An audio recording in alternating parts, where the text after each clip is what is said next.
નમસ્કાર, હર હર મહાદેવ મિત્રો આજે આપણે આવી ગયા છીએ જૂનાગઢમાં આવેલ દામોદર કુંડે. અને મિત્રો આ છે જૂનાગઢમાં આવેલો દામોદર કુંડ. જો કંઈક મસ્ત મજાનો છે અને ઘણા બધા ભક્તો અત્યારે હાથ પગ ધોઈ રહ્યા છે અને કોઈક સ્નાન પણ કરી રહ્યો છે. અને સામેની બાજુ છે મંદિર. તો ચાલો તે મંદિરમાં જઈ ભગવાનના દર્શન કરી લઈએ. અને બાકી મસ્ત મજાનો કુંડ છે જો અહીં. તો ચાલો મંદિરમાં જઈએ અને કરીએ દર્શન.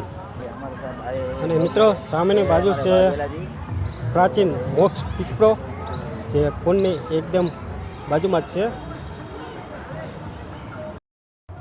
મિત્રો આ મંદિરમાં અંદરની બાજુ વિડીયોગ્રાફીની મનાઈ હોવાથી હું તમને અંદર જઈને દર્શન નહીં કરાવી શકું, પણ જો બહારથી કંઈક આવું મસ્ત મજાનું મંદિર લાગે છે.